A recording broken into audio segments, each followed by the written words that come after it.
Hi-ho Roundtable fans. This is your host Steven and Gio. Today we're back in the theaters and we just saw a couple of films and we're going to start off with No Time to Die starring Daniel Craig. Final edition with Craig's playing the 007 License to Kill, License to Thrill James Bond. I liked it personally. I'm a big Bond fan, so I enjoyed it thoroughly from A to Z. There were a few little things here and there that were not perfect, but all in all, I think it's a worthy send-off to Daniel Craig. It is one of the better additions with him in it after the disappointing Spectre. Good action sequences, good story altogether. You? What did you think? Okay, one thing I have to say, because this movie is going to motivate Mike Meyer to become Austin Power back, because it's still a James Bond movie. But it's better than Spectre by a long mark. And there's a lot of romance in there, a little bit too much, too long. So something like we're googling our eyes, like, oh my god, you know? They make him too human, too romantic. And I'm the opposite of him. I like James Bond. I'm not a fanatic of James Bond, but this is one of the best. The only thing I don't like about it is this way. It reminds me of Star Wars, okay? All these assassin killers are the best of the best in the world. Well, some of the best. And there's one point, there's 6 people firing at him, and nobody even comes close. Nobody even skins his shirt or nothing. And that was one of the things. It's too James Bond.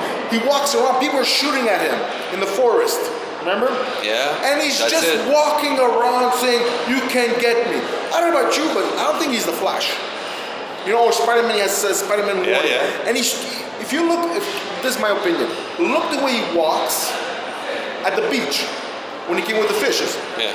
He finds some ashes on the table, no spoiler alert. But then he goes towards the house as if you're not allowed to kill me. As if he knows who's, like, I don't know about you, but I don't think ashes of a cigarette, he knows who the person smoked it, so he doesn't know if it's a fool or a friend. And he's walking towards his house, or a chalet, whatever you want to call it, as if he's bulletproof.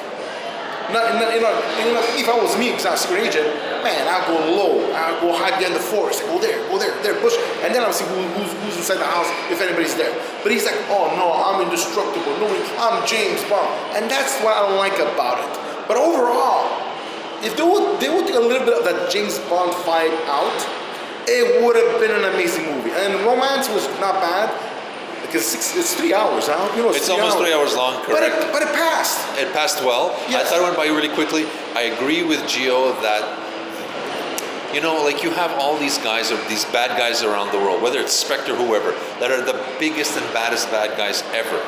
And they miss him at close range all the time. It's just a little too. I would like to have seen him, you know, get shot, get hurt, have blood stains all over his shirt, like Mission Impossible. Tom Cruise looks beat up by the end of the movie. He suffers to get to the job. I understand Bond is suave and debonair, but it's impossible that he does not get hit once. You pushed it. You pushed that one. Was their little realm of unbelievability that you kind of go.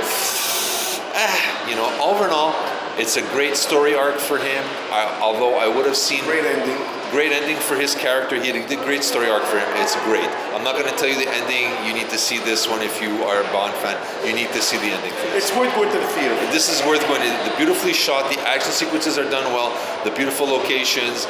There's still a few gadgets. There is a couple of homages. There's one part where he stands in the door where he shoots the guy and he gives that part, you know, the 007 where it's in the circle. Great homage. There's a few little tips to the old. But saying that, the guy fires at him not knowing it, and it missed him by a mile. Yeah. So that's it. I have to agree with him. All in all, it's still, I think, one of the better Daniel Craig ones. It's not better than Casino Royale in my opinion, but it's a worthy send off. It's kind of similar to it. It's good. It's good. It's probably I was satisfied with it. Yeah. So at the end, it's a worthy send off. I still think they, you know, with Quantum getting such bad reviews, they were going somewhere else than Spectre, and then they went back to James Bond. I would have liked to have seen where they really wanted to go with this, but all in all, a worthy send-off for Daniel Craig. Thank you for 15 years. We appreciate 5 films. Okay, they weren't all great, but torture for him. I grew up on it. So I like Mission Impossible a lot more. Yeah. So that's it. Bond it is.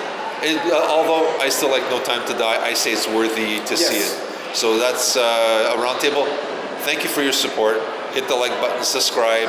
Tell us what you think. Let us know what you see if you liked it, and call us out if we made anything wrong. We'd like to hear from you. And you say who you agree, who you don't agree. Be a troll, man. At least we have opinions. You know, We want to hear from you. agree to disagree. Agreed. Agree to disagree. So there we go. This is Steven And Gio. from the roundtable, wishing you the best. And of course, I'm going to say he's going to hit me right after. Live the dream.